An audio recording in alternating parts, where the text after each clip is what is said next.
1945년 일본으로부터 해방된 우리나라는 미국과 소련이 협의한 38선에 의해 국토가 분단되었습니다. 이에 북한 지역을 장악한 조선노동당은 소련군의 지원을 받아 엘리트 군인을 양성하는 중앙보안간부학교를 설립하게 되었으며, 여기에 전술, 사격, 통신, 그리고 포병학부가 조직되었습니다. 이 포병학부가 북한군 포병의 시작이라 할 수 있습니다. 이후 북한은 조선인민군 총사령부를 창설함과 동시에 그 산하기구로 포병부를 두었으며 76mm와 122mm 견인포를 지원받아 부대를 확장시켜 나갔습니다. 1960년대에는 소련과 중국으로부터 107mm와 152mm 견인포, 122mm, 140mm, 200mm, 240mm 방사포를 도입했으며 1970년대부터는 이들 야포를 자체 생산할 수 있는 설비를 구축하기 시작했습니다. 이 무렵 김일성이 포병의 기동성을 높이기 위해 다행화를 실시하라 라는 교시를 내리게 되면서 북한은 소련의 M형 자주포를 모방해 자체적으로 자주포를 생산해 나갔습니다. 이러한 노력으로 2000년대에는 북한군 전방부대의 100%가 자주화되었으며, 이는 당시 한국군보다도 자주화율이 높은 것이었습니다. 현재 북한은 야포 8,800문, 방사포 5,500문 등 총 14,300문을 보유하고 있는데, 이것은 한국군 야포 5,600문, 다연장 300문 등 총 5,900문에 비해 월등히 많은 숫자입니다. 그럼 북한군 포병의 주력 무기인 170mm 자주포와 240mm 방사포, 그리고 새로 개발된 300mm 방사포의 특징에 대해 알아보겠습니다. 1978년 미국의 정찰위성이 북한의 곡산이라는 지역에서 새로운 형태의 야포를 포착하게 되었습니다. 곡산포라 불린 이 야포는 170mm M1978 자주포인데, 포신을 포함한 전장이 무려 15m에 달했고 사거리는 일반탄 30km, 사거리 연장탄을 사용하면 최대 54km입니다. 중국의 T-59 전차에 차체를 사용하고 있으며 운용 인원은 포반장, 조종수, 포수, 그리고 탄약수 등 총 12명이 필요합니다. 북한은 곡산포의 후속으로 170mm M1989 일명 주체포를 개발했습니다. 기존 노후화된 곡산포를 대체하기 위해 제작된 것으로 운용 인원이 12명에서 8명으로 줄어든 것을 제외하고는 사거리 등 대부분의 재원에서 곡산포와 큰 차이가 없습니다. 다음은 240mm 방사포입니다. 1985년 북한은 일본의 닛산 중형 트럭에 240mm 12연장 발사관을 장착한 M1985 방사포를 개발하게 되는데, 완전 수동식으로 발사관을 회전시키는 이 방사포는 최대 사거리가 43km입니다. M1991은 240mm 방사포의 후기형으로 발사관을 12연장에서 22연장으로 늘렸으며 최대 사거리도 65km로 향상되었습니다. 북한은 이렇게 170mm 자주포와 240mm 방사포의 대부분을 휴전선에서 10km 이내에 배치해놓고 있으며, 개전 초기 1시간 이내에 17,000발을 발사하는 것으로 계획하고 있습니다. 만일 북한의 이러한 계획이 성공한다면 서울 면적의 최소 15%에서 최대 30%는 전쟁 시작과 동시에 완전히 파괴된다고 할 수 있겠습니다. 마지막으로 300mm 방사포입니다. 북한은 2015년 10월 10일 노동당 창건 70주년 열병식에서 신형 방사포를 공개했습니다. KN-09라 불린 이 방사포는 탄의 크기가 커서 사거리가 길고 탄두의 위력도 강하지만, 무엇보다 이 방사포의 가장 큰 특징은 유도가 가능하다는 것입니다. 전장 7m의 로켓 중에서 전면부에는 항법 유도 장치가 달려있는데, 러시아나 중국의 GPS를 사용하는 이 유도 장치로 인해 목표물까지 정확한 유도가 가능합니다. 또한 기존 방사포의 사거리는 60km 정도여서 서울과 수도권 정도만을 위협한다면 이 방사포는 무려 200km의 사거리를 가지고 있어 대전까지를 파격권 안에 두고 있습니다.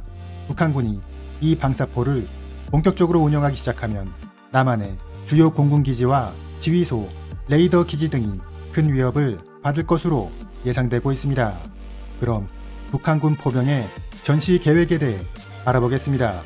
유사시 그들은 먼저 서울과 수도권 전 지역에 대해 장사정포를 이용한 지속적인 사격을 실시하며 이를 통해 발전소와 송전시설, 가스 저장소, 상수도 시설을 무력화시킵니다. 이렇게 되면 서울 곳곳에서 화재가 발생하게 되는데 피난민들이 도로에 밀려나오게 되면서 교통 혼잡이 발생해 소방차의 진입은 어려워지고 이로 인해 화재는 더욱 확산됩니다. 전기와 수도가 차단되고 여기에 생필품 부족 현상까지 가중되면 절도와 약탈이 성행하게 되고 정부를 불신하는 악선 유언비어까지 확산되어 남한은 전쟁 지속 능력을 상실하게 됩니다. 여기에 북한군 포병이 사용할 수 있는 또 하나의 카드는 바로 화학탄입니다. 북한은 현재 8개소의 화학무기 생산시설, 7개소의 저장시설을 갖추고 있고 최대 5,000톤에 달하는 화학무기를 보유하고 있으며 이를 통해 125만 발의 화학탄을 제조할 수 있는 것으로 추정되고 있습니다. 현재 북한군이 보유한 거의 모든 야포는 화학탄을 발사할 수 있는 능력을 갖추고 있기 때문에 그들이 개전 초기 대량의 화학탄을 발사한다면 우리 군의 전투 의지는 상실될 것이고 민간인들은 극도의 혼란 상황에 빠질 것으로 예측되고 있습니다. 이에 대해 우리 군은 K9과 K55 자주포, MLRS와 전무, 다연장 로켓, 그리고 공군의 정밀 유도 폭격으로 대응하고 있지만 그들은 우리의 반격을 막아내기 위해 전 포대에 갱도화를 실시하고 있습니다. 1960년대부터 대피용 동굴 갱도를 구축하기 시작한 북한은 이후 콘크리트로 방어력을 보강했으며 1980년대부터는 모든 포병 진지에 대한 갱도화를 진행했습니다. 따라서 현재 북한군 포병은 사격을 할 때에만 잠시 진지 밖으로 나왔다가 사격 후에는 신속히 철수하여 우리 군의 대포병 사격을 대피하고 있습니다. 그럼 이번에는 북한군 포병이 갖고 있는 취약점에 대해 알아보겠습니다. 첫째, 갱도 포병의 취약 시간입니다. 휴전선 부근의 북한군 포병은 100% 갱도화되어 있지만 사격 시 후폭풍으로 인해 갱도 내에서는 사격이 불가능하기에 그들은 어쩔 수 없이 갱도 밖으로 나와야만 하는 시간이 있습니다. 이렇게 갱도 밖으로 나와 사격을 준비하는 시간, 실제로 사격하는 시간, 그리고 다시 갱도 안으로 들어가는 시간을 우리 군은 최소 10분에서 최대 30분으로 추정하고 있습니다. 한국과 미군의 각종 정보자산을 활용해 그들의 노출 시점을 확인한다면 우리 군의 빠른 반격으로 충분히 무력화시킬 수 있을 것으로 예상되고 있습니다. 둘째, 정밀도의 부족입니다. 북한군은 1만 4천 문의 야포를 보유하고 있지만 대부분 정확도가 크게 떨어지기 때문에 남한의 전략자산에 대한 정밀 타격은 어려우며 단지 특정 지역에 대한 무차별적인 공격을 통해 피해가 발생하기만을 바랄 뿐입니다. 또한 인공위성이나 정찰기 등 표적 획득 자산의 부족으로 남한의 이동 표적에 대한 공격은 상당히 제한적일 것으로 추정되고 있습니다. 셋째, 탄약의 관리 부실입니다. 북한군 포병이 지속적으로 사격을 실시하기 위해선 탄약 지원이 필수적인데 온도와 습도에 민감한 탄약을 제대로 관리하지 못해 실제 사격에서 목표물까지 날아가지도 못하는 경우가 많이 발생하고 있습니다. 지난 2010년 발생한 연평도 포격 사건 당시 북한군은 170발의 포탄을 발사했는데 그중 80발은 연평도에 떨어지고 나머지 90발은 인근 바다에 떨어진 것으로 파악되었습니다.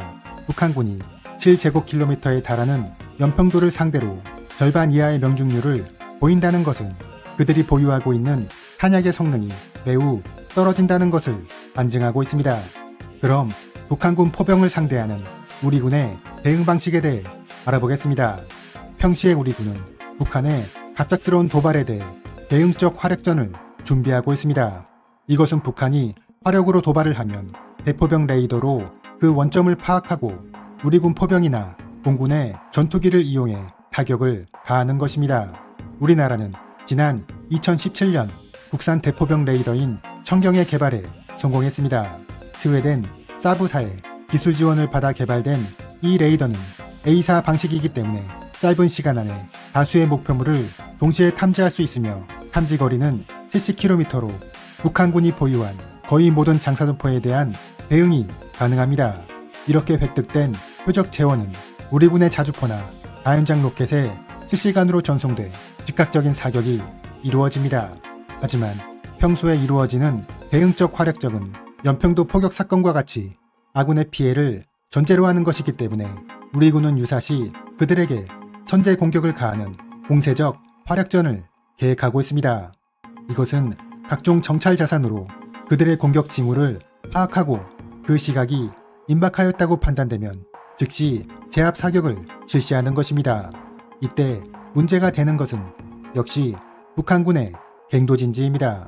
고지 전사면에 위치한 북한군 포병은 사격을 위해 갱도 밖으로 나와야 하고 우리 군은 이때를 노려 공격이 가능하지만 고지 후사면에 위치한 표적에 대해서는 그것이 불가능하기 때문입니다.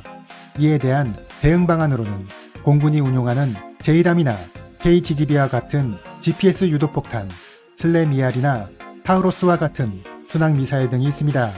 현재 우리나라는 북한군의 장사정포에 대응할 수 있는 다양한 무기체계를 개발하고 있습니다. 그 중에 하나가 관측폭탄입니다. 현재 운용되고 있는 야포는 최초 사격 시 약 200m의 오차가 발생하게 되는데 이러한 오차를 줄이기 위해선 정찰기나 관측병이 직접 적지에 침투해 탄착 지점을 수정하는 작업이 필요합니다. 하지만 북한군 포병은 약 10분 정도면 사격을 모두 마치고 갱도 안으로 들어가 버리기 때문에 이러한 탄착점 수정 작업을 최소화하는 것이 매우 중요하다고 할 수 있겠습니다. 현재 풍산이 개발하고 있는 관측폭탄은 이에 대한 효과적인 해결 방안입니다. 관측폭탄은 K9과 같은 자주포에서 일반 탄과 동일한 방식으로 발사되며 표적 상공 1km 지점에서 자탄이 분리되어 낙하산이 펼쳐지고 비행용 프로펠러를 이용해 목표 지역 상공에서 상당 시간 채공하게 됩니다. 자탄 안에는 고성능 카메라가 내장되어 있어 초탄이 어디로 떨어졌는지 확인할 수 있으며 실시간 정보를 포대에 전송해 즉각적인 효력사를 가능하게 합니다. 다음은 장사정포 요격체계인 LAMD입니다. 현재 국방과학연구소와 LIG 넥스1은 북한군의 장사정 폭탄을 요격할 수 있는 지대공 미사일을 개발하고 있습니다. 2033년 개발 완료를 목표로 하고 있는 이 요격체계는 이스라엘의 아이언돔과 유사한 방식으로 운용되지만 북한군의 위협적인 포병 전력을 고려해 보다 높은 수준의 성능을 보유할 계획입니다. 하지만 미사일 한 발당 가격이 5억 원이 넘어 상당한 예산이 필요하다는 점과 240mm 이상의 대구경 포탄만을 상대할 수 있어 그 이하의 구경에 대해서는 대응력이 부족하다는 단점이 있습니다. 그럼에도 불구하고 LAMD의 개발이 완료되어 실전 배치된다면 서울과 경기도 지역의 주요 군사시설에 대한 방어에는 상당한 효과가 있을 것으로 예상됩니다. 현재 북한군 포병은 248km의 휴전선에 야포와 방사포를 고밀도로 배치해놓고 있으며 우리나라는 이들 무기의 사정권 안에 전 국민의 절반 이상이 거주하고 있는 실정입니다. 비록 우리가 북한군의 포병 전력을 양쪽으로 앞설 수는 없겠지만 첨단 과학기술을 끊임없이 적용해 그들의 어떠한 도발도 막아낼 수 있는 막강한 전력을 갖추어야겠습니다. 이상으로 마치겠습니다.